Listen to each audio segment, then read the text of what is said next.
Life Audio. Today on Talk About That, John kisses dating goodbye and tells us the one thing not to say in an argument. Meanwhile, I celebrate the inventor of the shopping cart and the Honorable Judge Wapner. Plus a conversation about toxic hindsight and why it's easier to be a critic than a creator. Today's episode is not sponsored by cranberry sauce.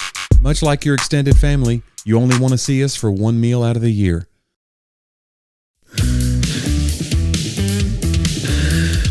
You never know what we say off air, Johnny, but right now, we push record. Let's talk about that. Sometimes we come on, if we ever come on and we're chuckling already, something inappropriate has just occurred. My wife calls those things you can't tweet.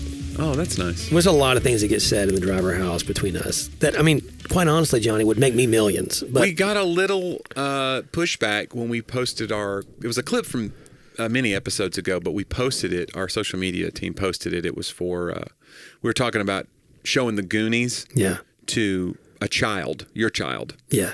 And how you kind of cringe. You're like, oh, I didn't know Chunk said that. And then you were like, look, we just have a thing in our household. And you were kind of like very grace-filled about it. Like, look, there are words out there. That doesn't mean we have to say the words, but like you can't protect your child from every word within reason. It's a weird thing to wrap your child in bubble wrap the way that we were. And we had so many people, like, not so many, but I had a couple people that were like, just posting scriptures about like, let no filthy communication come out of your mouth. And I was it more than one? I think there might have been two. But I mean, to me, that's an onslaught of online. So many people. I was like, really? But you just don't know, like, are there people who saw that and were like, oh, well, if we let this stand, that means that we're giving people permission to be their worst selves and just curse a blue streak. So I have to stand up for truth here. And they feel like they have to post a scripture. Yeah. Because they're misinterpreting what we were even saying, honestly. Well, and that's the danger of a clip. Yeah. Right, because you're getting 60 seconds, and they're usually doing it. Because the point was that we were saying, like, we can't believe that this passed muster. Was this bad, right? As a kid's movie, these kids have the foulest mouths, and it makes us laugh now that we gotta feel like you gotta cover Sadie's ears a little bit, or at least give it context. Of like, Sadie, just because, mouth says this doesn't mean you have to say it or whatever. But all that said, it's just interesting to me, like, that the default position is just to be, like, offended or whatever. And I know that gets oversaid. And you have a right to be offended. I just also have a right to say, I'm not changing for you. I don't know. I added a new description to my Instagram profile that basically says, very few quality conversations actually happen here. So if you want to really hear important views or on important things, go listen to my podcast. Yeah.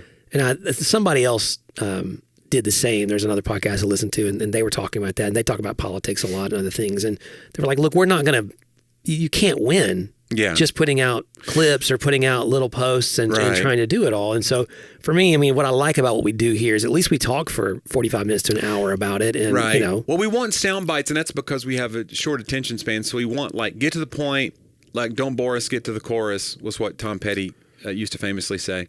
Don't bore us, get to the chorus. That's great. And he had these great hooks in his songs.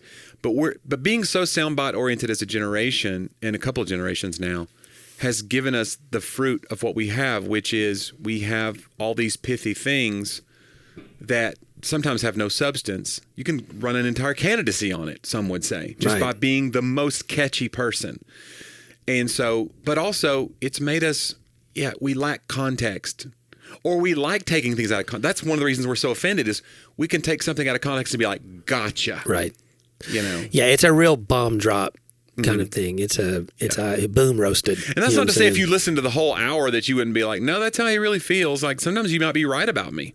Yeah. That no, my view it does differ from your view on things like foul language or whatever. Even though I'm a clean comic, I may have a different, more progressive view on language and culture than you might have. And guess what? That's okay. Right. It doesn't mean like one of us is going to heaven and one isn't. Well, I always feel like that the place of correction. John, I'm going to heaven. Please tell me I'm going to heaven. I feel like that correction can only be offered within an invitational relationship. That's something, I forget who I was talking to about that. One of our guys on staff, I was like, look, here's the thing. You don't get to correct where you're uninvited. Okay. As if you want it to work, Yeah. you can go do it. Right.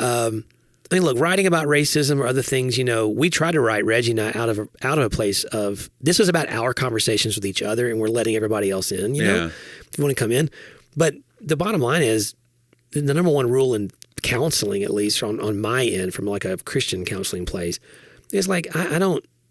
In fact, if I'm going to say something that's difficult to hear, I will usually say, "Hey, is it okay if I give you some observations?" Like I always ask permission. Yeah.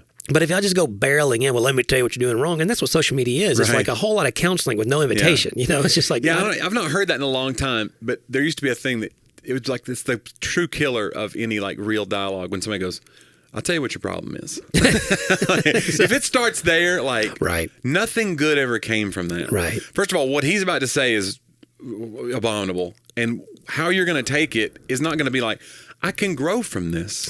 But the other one would be, let me stop you right there. Oh, yeah. If you ever hear, let me stop you right there. Well, and that's the, I know we're not to the quote section. Let me see if I can find this. This is so good. I read this today. This is not John's quote of the week. This is not John's quote of the week. This is a bonus quote. Yeah. Basically, the essence of it is somebody who's a good listener is actually just thinking about what they want to say. Uh-huh. You know what I'm saying? Like they're just not paying attention. You think they're a good listener, but we're all kind of just, we tend to like listen to the people that go ahead and verify our pre-existing opinion of something.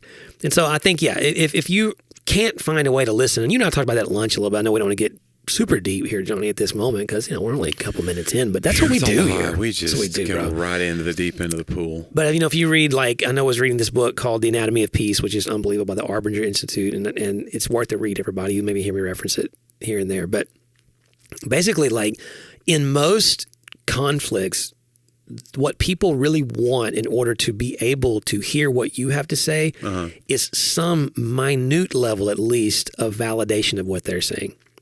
At least an acknowledgement. Yeah. And if you can't validate anything that they're saying, like, okay, you know what? I hear what you're saying there, and I'm beginning to understand why you feel that way. Mm-hmm. Even if it's like, but to us right now in modern culture, doing that is like accepting it. Yeah. It's acquiescing. You're giving points to the other side, and that can't be done. You have to dig your heels in on your extreme point of view, because you're giving them points, so you can't ever do that. So to the point where we won't even call out people on our side. That's really the main issue that bothers me so much. We talked about that last week about grifters within the church. When we see somebody distorting the gospel and using it to just inflame culture or make money or whatever, when you just go, well, we just hope God will be glorified in some way. And I know that no, we got to call it. Like, you get exhausted if you do nothing but call out. But I'm saying, like, at some point you got to go, that's not us. Right.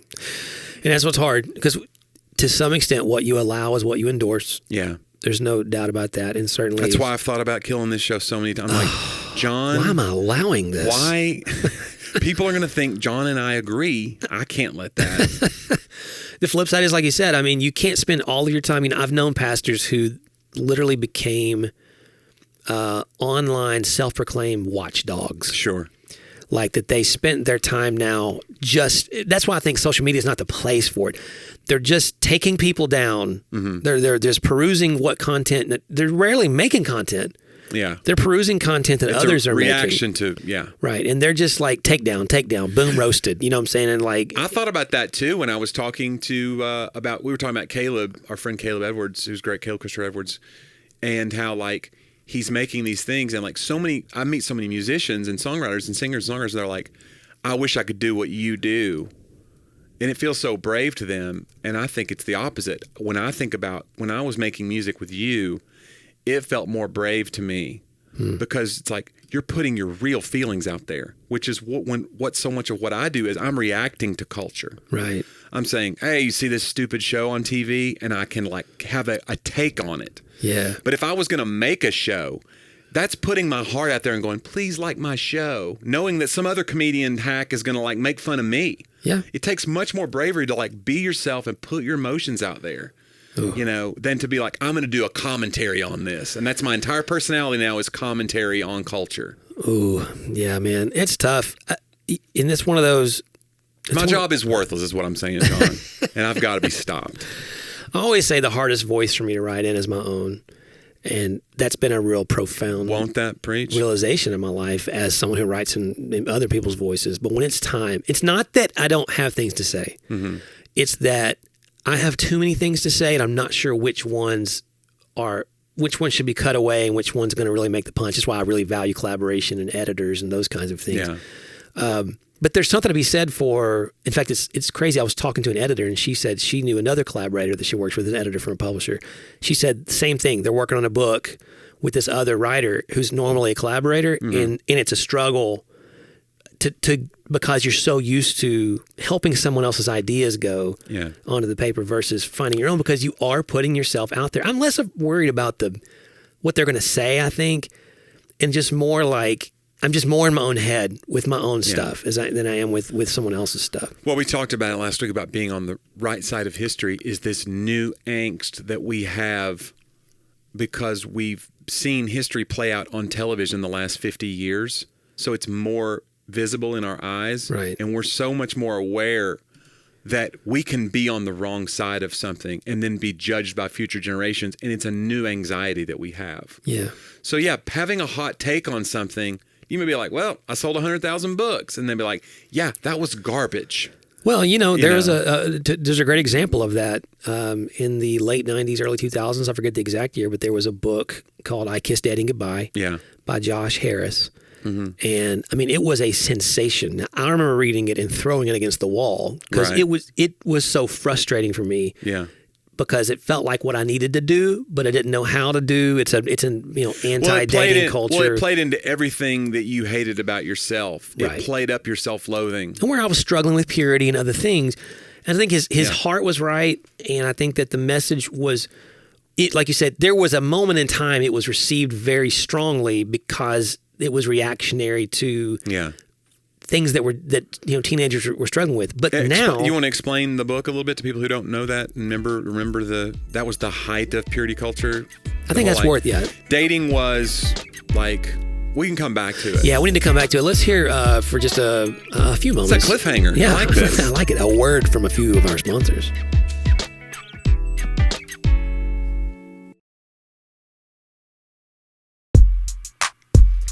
So I Kissed Dating Goodbye was basically an anti-cultural or conventional dating. Mm-hmm. It's basically saying that the ways of God are not aligned with the ways of the modern way of dating. Serial dating. Right. You just go out dating with this until person. you find a mate. Yeah. So you should only date somebody if they're marriage material and if you're moving towards marriage, basically. So it's like a courting. Every frivolous date that you have takes something out of you a little bit. Like you're giving away a piece of yourself, it felt like.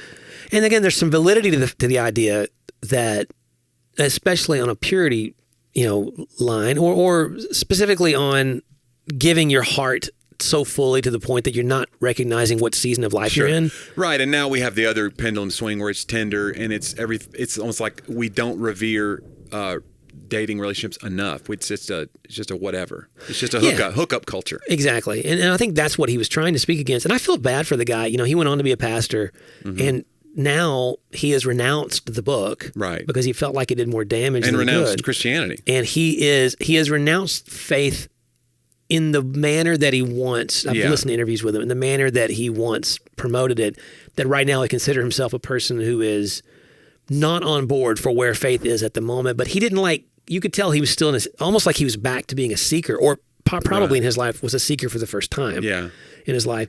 But I think that it's easy to go, well, yeah, but then he shouldn't have written that book. And, if you read Jesus and John Wayne, which I think is a great read, those kinds of things are referenced in there. And I'm not saying how in the world we can find a way to go, hey, the guy, I think, was pretty, pure-hearted at the moment for what he was trying to do. Well, and you probably had a lot of publishers along the way who were super conservative and thought, this guy is young and he's saying the things in the youth language in a way but he's promoting a very old idea. In other words, we're scared to death of our kids dating. Right. Here's this young guy that's saying we need to get back to a biblical mindset, and this is what that looks like. Exactly. And so they threw money at him. Well, yeah. So then you're dealing with that of I'm getting all these offers, I'm getting these advances. And it certainly spoke the language of what they were needing. And I think a language that they needed to hear. That's what's hard. Everything is in political science. Like, we think of everything. We love to throw on the word fascist right now, or socialist, right? Right. But I remember a professor teaching about the differences between radicalism and reactionaryism. Okay. And fascism would be considered reactionaryism. And it's funny because fascism, if you think of Nazi Germany or whatever, is based upon you reacting to a villain. Or you reacting, specifically Germany is reacting to the armistice that ended World War I, that felt like that they were poorly treated over the course of that time. And World War II is really an extension of World War I because they just felt like they were really, really punished to an nth degree for the First World War. And so when the Depression hits globally, then Hitler is able to really kind of, play upon the fears of the people. And some of those things were real, that the German people had gone through a lot of hardship because of a war that happened to their generation, 20 years before or so. And so, but it's one of those, it's not about us doing something new. It's about us reacting to something old or someone that's mistreated you, or as a threat to mistreat you again because they've proven themselves to be as such. Yeah. But then socialism on the other side, they do the same thing. They create enemies. They create somebody to be afraid of, but it's more about progressive. Like, hey, you're not getting what you deserve. And so therefore, if we move forward, a radical shift forward, a progressive shift forward, we can all get what we want. Right. Right. So, but it's less about, they both have fear mongering in it, but I just think, Christian culture, it's easy for us to look back. And I'm not defending it, but I think there has to be some nuance to go, well, hey, we didn't have all the knowledge necessarily that we had then. And again, I'm really struggling saying this because I struggle to feel like I'm letting bad things that shouldn't be connected to the church or to Christ off the hook. Yeah. And that's not what I mean. Like, surely there has to be a way in between to go, hey, for that moment in time, that made sense to them. But for the light that we had, it's hard to give grace to something like that. Because you go even when you look back at the Falwell days and all the stuff, the moral majority, the stuff that I think is super regrettable and gave us the moment that we're in now in Christian evangelicalism, American evangelicalism, that this moment is a comeuppance for those moments where we took the reins of the political power and we started kind of throwing our weight around the room. And now we're getting this voting block that you can't get elected without us. And we're in the pocket of the far right, no matter what the morality of the candidate is. It's a moment that a lot of Christians are struggling with, and they feel a strange pull. They feel a lot of tension there, and I'm among those people. But even then, it's hard for me to just be like, this was a calculated evil moment. I think it's hard. It's hard to give those folks grace, but it is what it is. It just, who knows what they were really grasping at. Maybe a lot of those people thought they were doing the right thing at the time. Well, and I know Billy Graham and Jesus and John Wayne has talked about, and I think she even gives a little bit of, grace is a strong word, but some context. Yeah. That I think for Billy Graham, it made sense to him where he was that, wow, think of how many more people we could reach, how much better the country would be if Christians were civically empowered. Yeah. Right. Like they really began. It kind of makes sense in some ways that would be great, right? We all are involved in government, but then the marrying of the politics to religion. Because again, if you marry two kingdoms, if you try to marry some sort of other ideological kingdom with the kingdom of God, only one can survive. Yeah.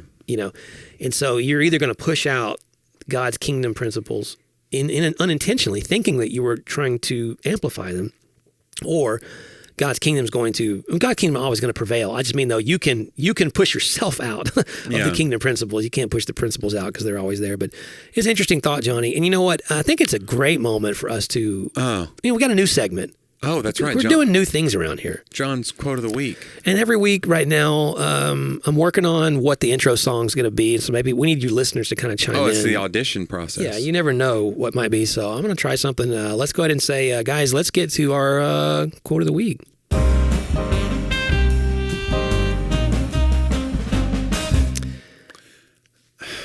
That did nothing. John, this is so anticlimactic.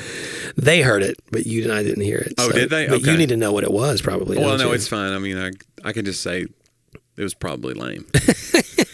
This is some royalty-free nonsense that John found online, so he's been auditioning them one after another. On. Quote of the week is actually from my friend, Okay. John Onwuchekwa. Oh, yeah, okay. Yeah, used to be he no longer pastors in Atlanta, but he pastored for years there, and now he is I don't get this wrong, I believe the content director for Christianity Today. But got to meet John when we were working on Not So Black and White, and he was just so kind to us and gave us an amazing sort of endorsement for me and Reggie's work and spoke into the life. But he's just doing a lot of amazing things, especially on grief. Okay. And he talks a lot about grief. So John Onwuchekwa is a great follow and a great read. He's got some great books out there as well. But he said this one time, and maybe it's not his, but this is where it came from. But he says that pastors aren't meant to stand between you and God. Pastors exist to make sure nothing else does. Which I just thought was like when you, I know from a Protestant viewpoint, and again, I just got to speak to some wonderful folks in an Episcopal church, and their pastors are called priests, right? Uh-huh. And so you think of priests as this go-between. Right, a mediator. Yeah. But regardless of what you call it or what your structure is, there really is this feeling that this sense that we've been trying to address in church that there's this deal between the church leaders who get paid to do this, the vocational ministry people, and then the attenders, even to the point that we have a term called regular attender now that's common in church culture. Yeah.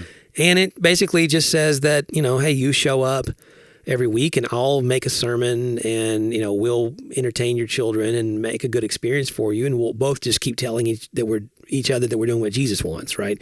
As opposed to like living this honest life. And that's a little cheeky, I think, way to say it. I mean, I think there's more to it than that. Yeah.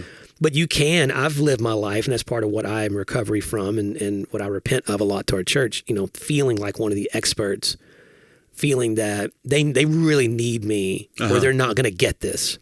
Yeah, that's the thing I think we grew up with in our upbringing was like that we didn't call them priests, but there was this idea that the anointed one was you can't get where you want to be with God without me. Right. I am a mediator of sorts. Even though we're preaching that Jesus is the mediator, right? You also need me because I have this secret handshake with him that you could never have. So we really weren't really raised with that whole priesthood of the believer thing. We were kind of more, even though it was in the Bible that we read, but the culture was different. The culture said, like we talked about that when I made the joke at the megachurch. I make these jokes at megachurches about the pastor, and I'll tease the pastor. And part of that's a little bit of a test. I want to see what kind of culture is there. If a pastor can laugh at himself, the church needs to see you laughing at yourself, pastor. Yeah. Let me just say that. If you are somebody that everybody's going to clutch their pearls, if anybody ever brings up your name and makes a joke because you're so thin-skinned, you have a toxic culture. Yeah. No, it's true. And only you can change that. Yeah.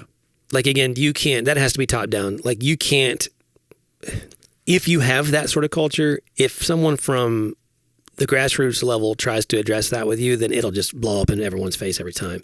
Yeah. It has to be a moment of humility, a moment that you come to grips with yourself on, and then invite. Like I said, invite. It's all about inviting. It reminded me of another quote, by the way, from A.W. Tozier. John, I know. It's too many. I know, I'm sorry. But he says, that modern religion focuses upon filling churches with people. The true gospel emphasizes filling people with God.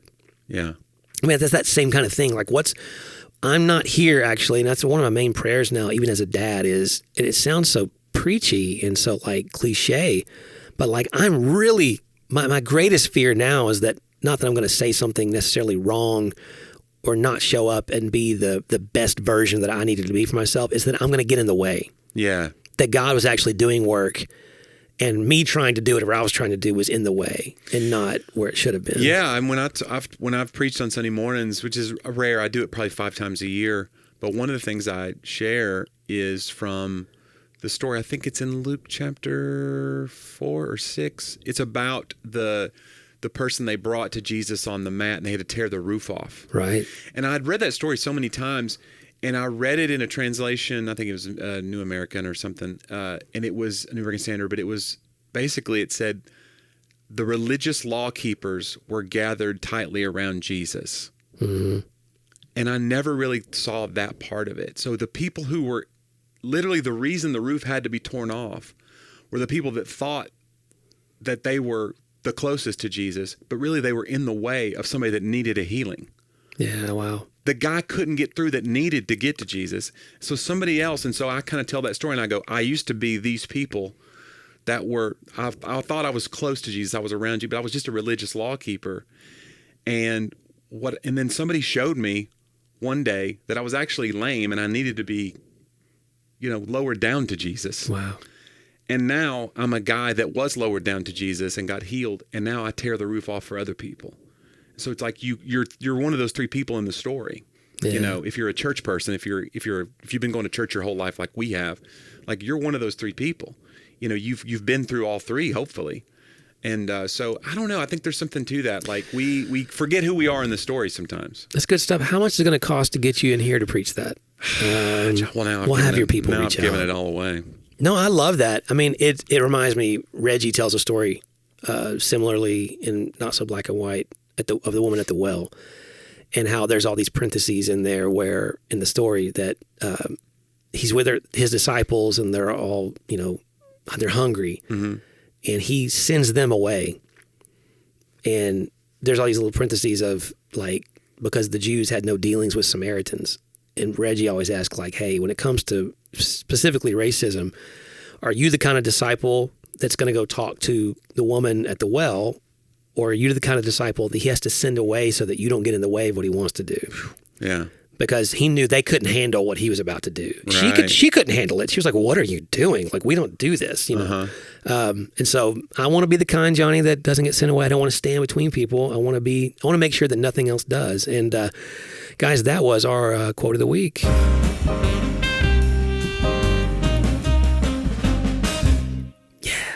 Well, you heard it that time. Yeah, little hi-hats on it. Little smooth jazz from... Smooth jazz. John, let's end the show like we always do with our This Week in History. We call it Talk About Then.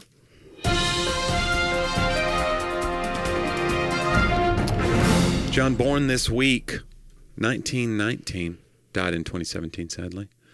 Joseph Wapner. Do you know who Judge Joseph? Wapner. Judge Wapner, American judge, TV personality. He presided over the People's Court 1981 to 93. It was the first of the arbitration-based reality court shows, which now, which that had to be, are very ubiquitous. That had to be very early reality television. I don't even know if you would. Yeah, it was early reality TV. You would, because I guess it was curated in that it was edited, but it was real people. We assume, right? Or were these dramatizations? I don't know. I think they were real people. Yeah. So they'd come on and they'd go, look, this is small claims. It wasn't like thousands and thousands of dollars usually, but it was like, hey, this guy broke my whatever swing set, and the HOA got involved and we're mad, but we're going to let Judge Wapner decide it on TV. Wow. My favorite part of the People's Court is the guy at the end who, I remember his name, John. No way. His name was Doug Llewellyn. Doug Llewellyn is the guy who interviewed the people at the end, and he would go like, our court is now in session, and he would kick to Judge Wapner. Yeah.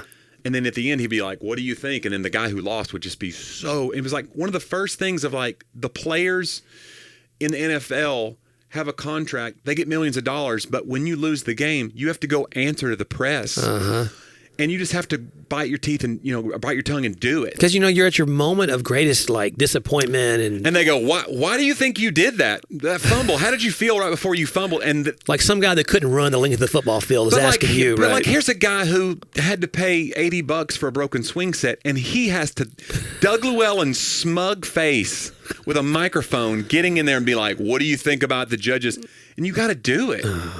And I wonder what they made. Like, I'd love to research it more. Like, what did you make? They had to pay you for going on TV, or was it just like literally like, I think I'm going to be famous if I go on? I imagine what you got was no court costs. Oh, that's probably true. You know what I'm saying? So you probably were saving money, get to handle it, and now this is then, how you're the guy that, yeah, but it's just weird. And they'd always give the case some cheeky name. Right. This is the case of the... I wish you had a cheeky Swing something. Low, Sweet Chariot, or whatever. It was a broken swing set.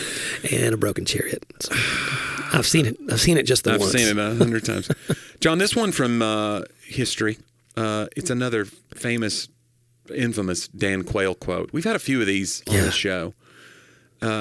He was known for his verbal gaffes, which in the old days were kind of killers politically. They're like, this guy's in office, what a dummy. Now it's like, we don't care at all. No. People say the craziest stuff and they get away with it. It's kind of, Dan Quayle must be somewhere going, seriously? I spelled potato wrong. I was done. Meanwhile, this guy's like dropping F-bombs in a city council meeting. He's just like full steam ahead to his presidential candidacy. Okay. Dan Quayle, November 15th, 1991, in a speech to the Christian Coalition, U.S. Vice President Dan Quayle declared, "My friends, no matter how rough the road may be, we can and we will never surrender to what is right." He had him right up to the end. Oh, it's so right up to the last word. It's very Michael Scott. It's Michael Scott getting called in by what's the CFO's name? I can't remember. Oh shoot! And he calls him in his office, like, and he thinks he's in trouble. And he's like, "Michael, I want you to. Here's the deal. Your sales, you're the only branch that's been profitable. Can you tell me your secret?" And he looks around. He's like, "Well, I always, in every situation, always try to never, and I mean never, I mean not if," and he just goes on, and he does this for like 30 seconds, and they flip over to the little interview, and he's like, "Sometimes I just start a sentence, and I don't have any idea where it's going." I think that's what happened. Probably is. That's why we got the teleprompters now. John, this will be good ones from U.S. history, which you should know this. David Wallace. Sorry, that was the name of the David CFO. Wallace. Sorry, do you know? Yeah. Inventor of the sucket. Do you know who John Hanson is from U.S. history? Not from the band Hanson. He died November of 1783. This week in 1783. He was an American statesman. He was the first president of the U.S. Congress assembled. Oh, yeah. Because of this, he is sometimes called what, John? The first president of the U.S. By some people, they refer to him as the first president. I am pretty certain that I just saw his house in Colonial Williamsburg. Really? But he died, and so he's not. There was a whole thing on him and how important. Well, yeah, I mean, you're saying if he hadn't died, he'd be really old if he hadn't died. What year did he die? He died in 1783. This week, 1783. So that's it. So that's the deal. Like, they say that he would be remembered because he was so important. But he wasn't there for the Constitutional Convention and stuff because he'd already passed. Yeah. But he was so key. Like, people, he helped. Yeah, that's crazy. The U.S. Congress assembled. He was the president of the first U.S. Congress. And so, he's sometimes referred to. So, but he's not even in any of the founder conversations. Nope. Really? I don't know. I didn't know who he was. No, and that's the deal. I thought John Hanson was the guy from To Catch a Predator. Anyway. Okay, so inventor of the shopping cart, John, finally. This week, born 1898, Sylvan Nathan Goldman. He was an American businessman. He invented the shopping cart in 1937. Wow. He had noticed that customers quit shopping when their handheld baskets became full. His first cart was essentially a folding chair with wheels and baskets attached. That's kind of a rudimentary design. The carts were initially a flop as shoppers were reluctant to use them. As you can see, that would be a problem, as you can imagine. Men found them effeminate. There we go. And women thought them too much like a baby carriage. So Goldman hired both male and female models to shop with them. So he created a little bit of a sociological experiment. Eventually, the folding carts became extremely popular, and Goldman became a multimillionaire by collecting a royalty on every folding design shopping cart in the United States. So he must have just sat on the patents as they came out. He also invented nested shopping carts where the carts are pushed inside of each other for storage. So the ones we still see today where the thing back flips up and they... That guy... So that's kind of a cool... It's an American success story. Today, or? He was born this week, 1898, John. Wow. But he didn't invent his key invention until 1937, so he was almost 40. Wow, that's old. So that just shows, hey, man, if you're up there and you're like... You're telling me I still have hope? Well, not you. You're mid-40s. Yeah, you're right. You should have... Figured it out. Should have already done something by now. Yeah, you need to pull it together. I think you're... What about a drone? Is that you shops? or my inner critic? I can't tell. Look, same voice probably. What if my inner critic spoke in Johnny W.'s voice? That I apologize. would be about right. No. Well, that was good history today, Jonnie. Don't you think? I think so. A little bit of everything. Informative, entertaining. Well done. Maybe you're out there and you're making gaffes on a daily basis. Right. Just know that history says it's a safe space for you now. Absolutely. There's Go no out there way. and just say whatever you want with impunity, because maybe you're going to invent a shopping cart device. Or you'll be cited on Talk About That. Yeah. Someday we'll not make fun of you. We'll laugh with you. Laugh with. Right. We always laugh with. It's very supportive here. It's very supportive. Speaking of supportive. Mm-hmm. If you'd like to support the show, go to talkaboutthatpodcast.com. Upper right corner, there's a button that says support. That's how you get ad-free content. It can't be any clearer. And become a patron. Lower right is where you can send us a little note. If you want to know more about us, if you want to send us a note of encouragement, just a diatribe or some kind of a manifesto against the show, you can send that there as well. Yeah. We'd love to read those on the air. Or you can make some stupid joke. Shouldn't have to trash. Talk About That podcast. Send that straight to our trash folder. Yeah, you should also check out Jonnie W's website, JONNIEW.com. New tour dates going up every week. I got a great show coming up in South Georgia, November 29th. That's a ticketed event at the Muse Theater with Ed Wiley. December 27th, another holiday weekend where you might already be sick of your family. Come see me at Zany's Comedy Club, Nashville, Tennessee. Yeah. Go to Amazon.com, John. That's where you can find the elaborate and articulate works of one John C. Driver. Yeah, I don't, we'll talk another time about it. I don't think I like my writing very much, but you guys should. Of course, you have great writing. I don't know. Come on. I have this moment where I was like, the other day, I was like, how am I doing this? I was volleying things back and forth with actual real editors who know what they're doing. I was like, do they have any idea? This is not imposter syndrome. Like, I didn't train for this. You are an imposter. Yeah. And it's been going a while now. So I guess at this point. If you buy John's books, you can keep it going. That's right. Can you please help? Please sustain my imposter syndrome. If you haven't seen Suits, it's about a guy who is it's an imposter. Working as a lawyer, but he's really good at it because he can memorize anything, but he never actually went to law school, and they're wondering if it's ever Did they have a come scene out. like that in Space Cowboys where they're all too old to go into space? I think Clint Eastwood, James Garner, a bunch of old guys. And the one guy, they were old astronauts, I think, and they want to go back for another mission. Right. It's one of those the Earth is ending probably things. And they need people who are former astronauts, but these guys are way too old. And the one guy gets in, he passed the vision test because he memorized the answers of the guy who had good vision before him. He remembers, E4, 5, 6, or ELP, whatever. I don't know. Do they put numbers on the vision chart? I don't. My eyes are bad, John. I'm not going to. Do you not even know? I'm seeing numbers and squigglies. Johnny's like reading off hieroglyphic the signs. symbol for pi.